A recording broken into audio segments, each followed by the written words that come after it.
Assalamualaikum warahmatullahi wabarakatuh. Thank you for inviting me to share my views in this forum. I'll start by giving more of my background that can be relevant to the theme of this conference. My name's Warda.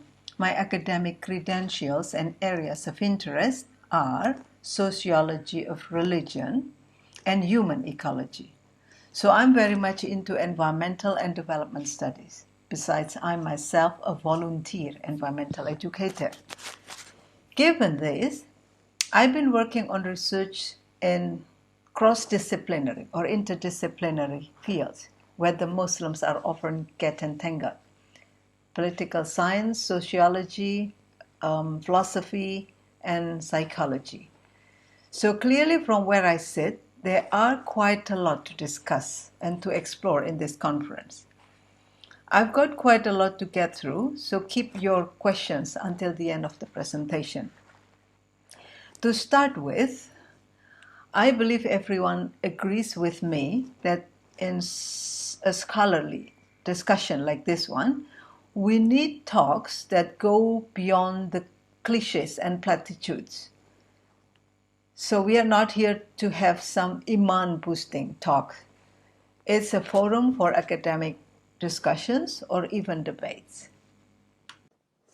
The theme of this conference is a reflections on three things: Ummah, human values or ethical values, and digital age. From sociological perspective, trust me, these are highly contentious subjects. It's very unlikely that everybody will be happy with my talk. Among other things, I'm going to bring forth LGBT and Islamophobia, put them on the table for reflection. So please be prepared and please bear in mind, I'm not targeting anyone. I'm offering a perspective in reference to the Islamic worldview of Ummah and Islamic values. My talk is divided into three parts: the Ummah, human values, and how digital technologies will or have disadvantaged human values, or Islamic values in particular. I will start with Ummah. Ummah and Khilafah are two loaded terms like no other. Whenever the subjects are being talked about, it's hard to keep a tidy discussions agreeable to all without getting into political flashpoints. The concept of Ummah is indeed an idea of Muslim brotherhood beyond the geographical boundaries of the nation states.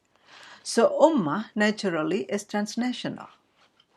When the word transnational Islam gained negative connotation and came to occupy a central place within counterterrorism discourses and praxis in countries like Indonesia and perhaps Malaysia too, is the Ummah still a relevant concept? Ummah is often used only as rhetoric appeals to stand up against anything claimed or perceived as evil influences, just like what I see at this conference descriptions in the website.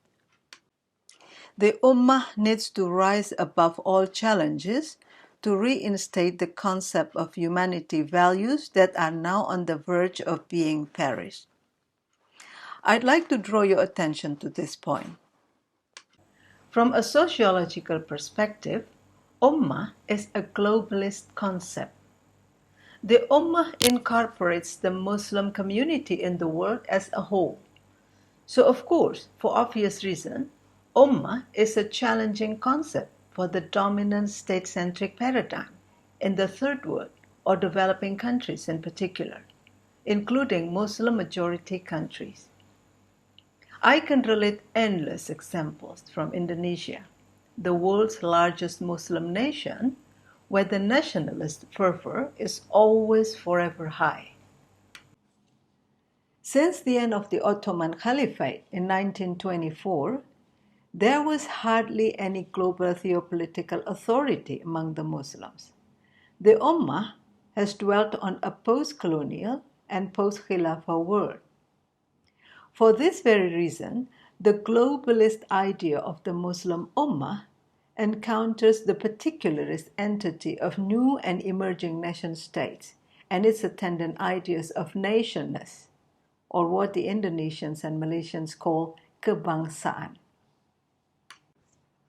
There are elements of nation states that are okay and acceptable to Islamic principles, like feeling affinity for people of our locality, for instance. These are fine. Affinity for our community, our ethnic group, people who we were grown up among, or people who took care of us. That's quite normal and natural. There's nothing wrong with that. But there are elements of the modern nation state that the Muslims found unacceptable on the basis of Islamic epistemological values. When that sense of nationness or nationalism take to extreme, I am first and foremost for the nation state. NKRI harga mati. This kind of total or absolute loyalty is where the problem comes. Because as Muslims, we should say, my ultimate loyalty is to Allah, the Creator, the Almighty God. There are occasions where our ethical commitments may come into conflict with the Tawhid epistemological values. But unfortunately, far too little attention has been paid to this issue. Now let's turn to the next point. I'd like to draw your attention to two disparate but related global phenomena taking place within the global Ummah in the last few decades. There is much to infer and discuss about the roles of digital technologies in these two instances: intra-Muslim conflict and Islamophobia, or more accurately, Islamophobia in cyberspace. The 9/11 event, September 11, 2001, has dramatically affected the Muslim world and attitudes towards Islam. Everybody knows that the post-9/11 period is characterized by a global project entitled Global War on Terror or Global Counter-Terrorism. The project has evidently reinforced the notion that particular strand of Islam, Salafi, Wahhabi, whatever, are potentially harmful to global peace and conviviality. And as we can expect, it has triggered and legitimated the intra-Muslim conflicts between Muslims against their own fellow Muslims. Why? Because the project has stipulated the notions of good Islam against bad Islam. Those who receive acknowledgement from the state are the official Islam, the good Islam. By the same token, other expressions of Islam outside the official Islam are allowed to be exterminated. I understand there are problems with violent religious extremism, which needs a separate discussion. But in respect to the Ummah, the theme of this conference, I shall like to bring into attention that the particularist idea of nationness has eventually usurped upon the domain of faith. There are plenty of examples that show this in the present circumstances. To this intra-Muslim conflict, the role of the modern nation state in its colonial and post-colonial manifestation cannot be underestimated in the context of Muslim majority countries. Has IT or digital technology in some way contributed to the growing intra-Muslim conflict these days? Yes, it certainly has. Not the technology per se that harms the Muslims, but the utilizations of the technology. A good example of it is in the use of digital technology in cyberbullying, Twitter troll, doxing, deep fakes, etc. In Indonesian cyberspace, there's an ongoing cyber warfare between what is known as the Islamist against the nationalist. The conflict has been growing to such an extent that the unity of Ummah is crumbling before our very eyes. New fighting and quarreling among the netizens sparked every day. I don't know whether this also happens in Malaysia, but it seems that there's ongoing Islamophobia in Malaysia as well. This article was written by Professor Haidar Nasir, the chairman of Muhammadiyah in Indonesia. Islamophobia in cyberspace. Islamophobia can have different meanings to different people. It might refer to hostility towards Islam, hostility towards Muslims, or racism against Muslims. In this talk, I address Islamophobia to the definition in the Oxford Dictionary and Collins Dictionary. Both adopted broader and relatively more adequate definitions considering the present realities associated with the concept of Islamophobia in Muslim-majority countries. It is intense dislike or fear of Islam, especially as a political force. In 2021, the United Nations acknowledged a rise of Islamophobia to epidemic proportion. And this year, the UN unanimously declared March 15 to be an international day to combat Islamophobia. As I have shown earlier, the cover of an edited book, Islamophobia in Cyberspace, a number of scholars claim that Muslim hatred has gotten intensified by the popular usage of digital technology. The cyber hate can take many different forms, from online material, which can lead to actual offline abuse and violence, cyber stalking, or online harassment with the use of visual images, videos, chat rooms, etc. These are what the Indonesians are experiencing today. Cyber Islamophobia, cyber hate, virtual Islamophobia, anti-Muslim trolls on Twitter, and in general, the normalization of Islamophobia through social media. Okay, let's summarize briefly what the takeaways of what we have looked at. First, it is a truism that the more powerful a technology becomes, the more can it be used for nefarious reason as well as good. Secondly, digital technology has facilitated the negative campaigning of Muslims. The growing intra-Muslim conflicts and Islamophobia or hatred toward Muslims in cyberspace are the clear indicators. An inference can be made here. The more people disliking Muslims are there in a locality, the more will technology be used to harm the Muslims in that place. From sociological point of view, the fact that Islamophobia took place in the cyberspace of Muslim-majority societies like Indonesia suggests more serious social, political, and historical implications. It begs the questions of what kind of Muslims are there in those societies? What does majority really mean? Okay, moving on to the next part, human values. Before we take a look at how digital technology will or have disadvantaged human values, let's be clear with what we mean by human values.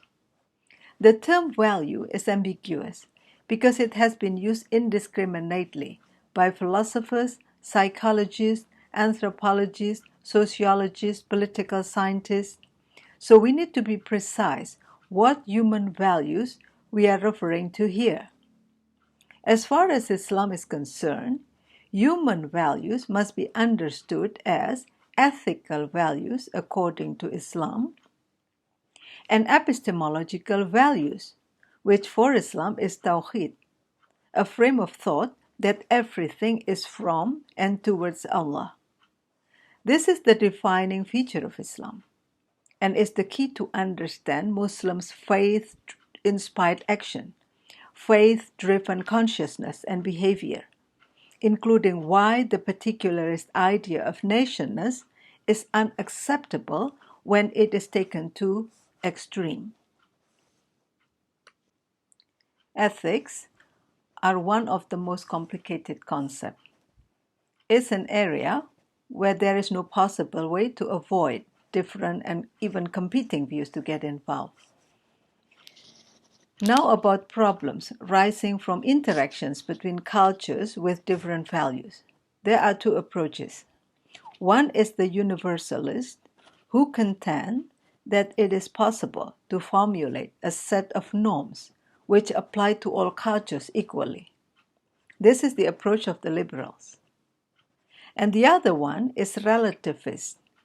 They say, no, each culture has its own particular values and norms, which are incommensurable with those of other cultures.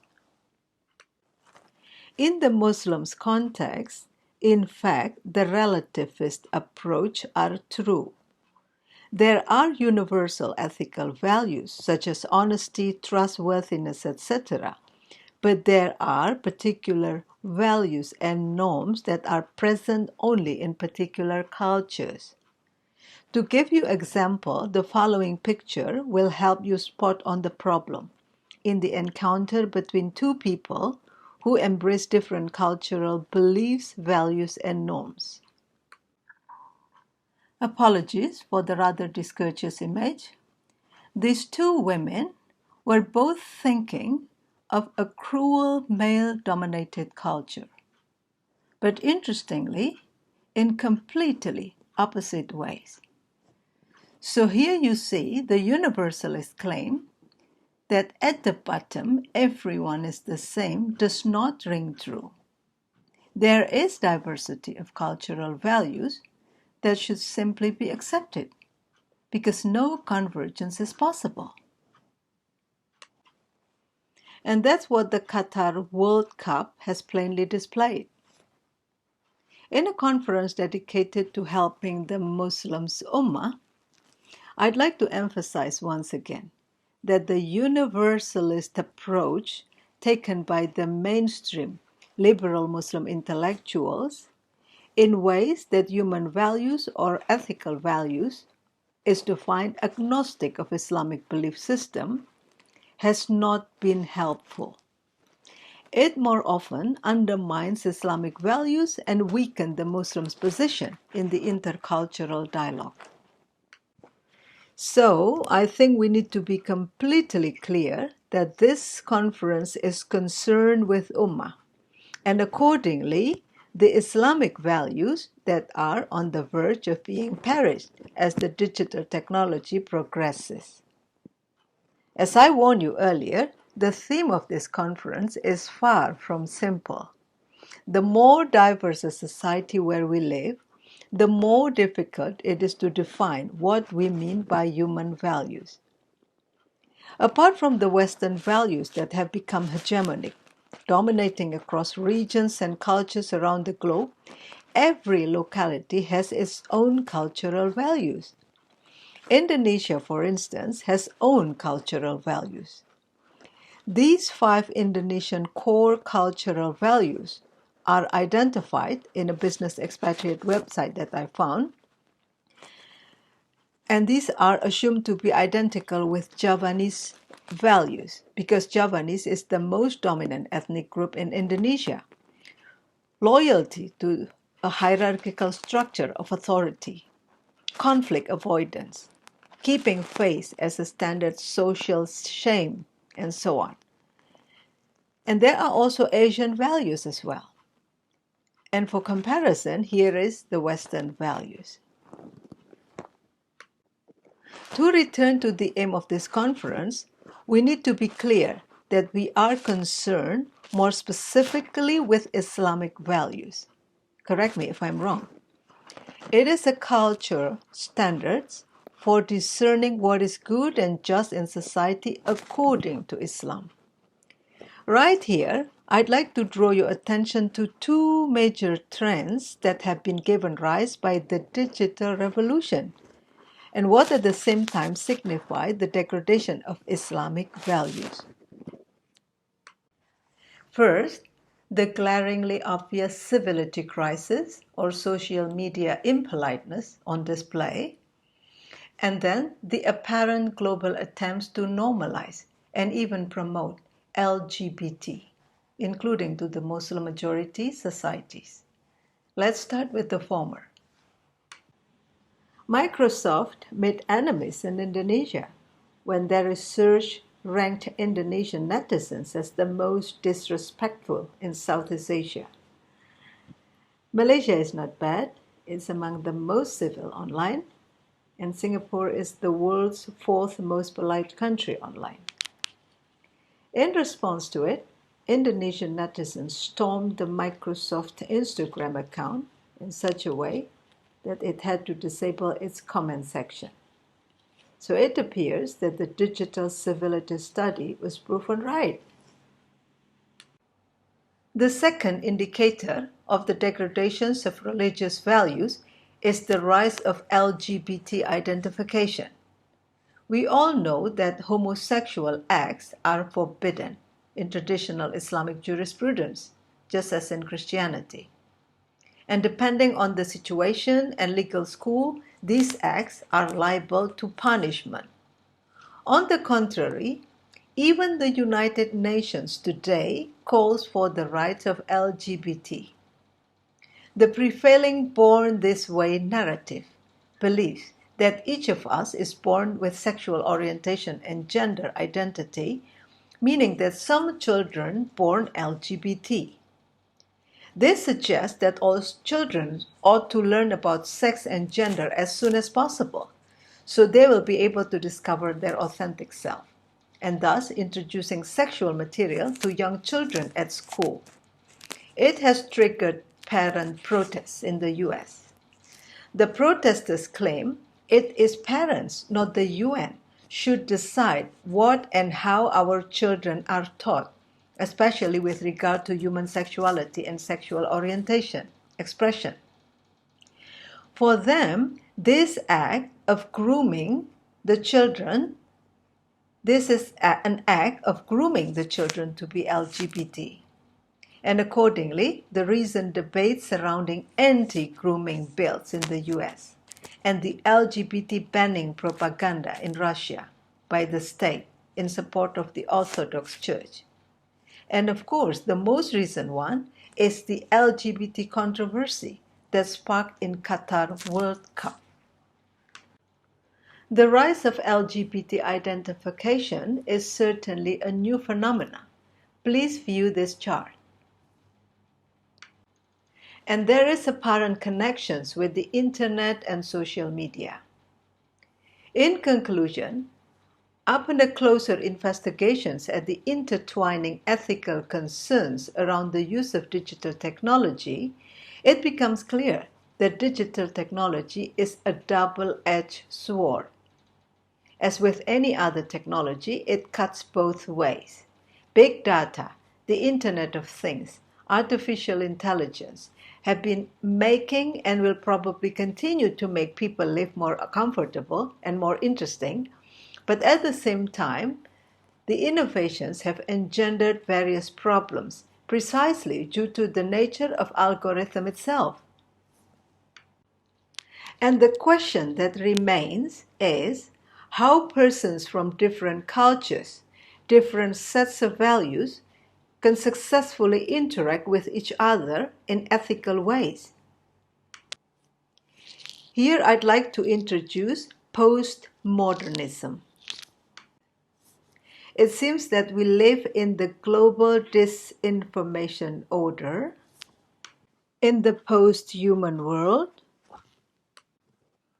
To round this talk off, if we go back to the beginning, Can the Ummah rise above all challenges to reinstate the concept of Islamic values that are now on the verge of being perished?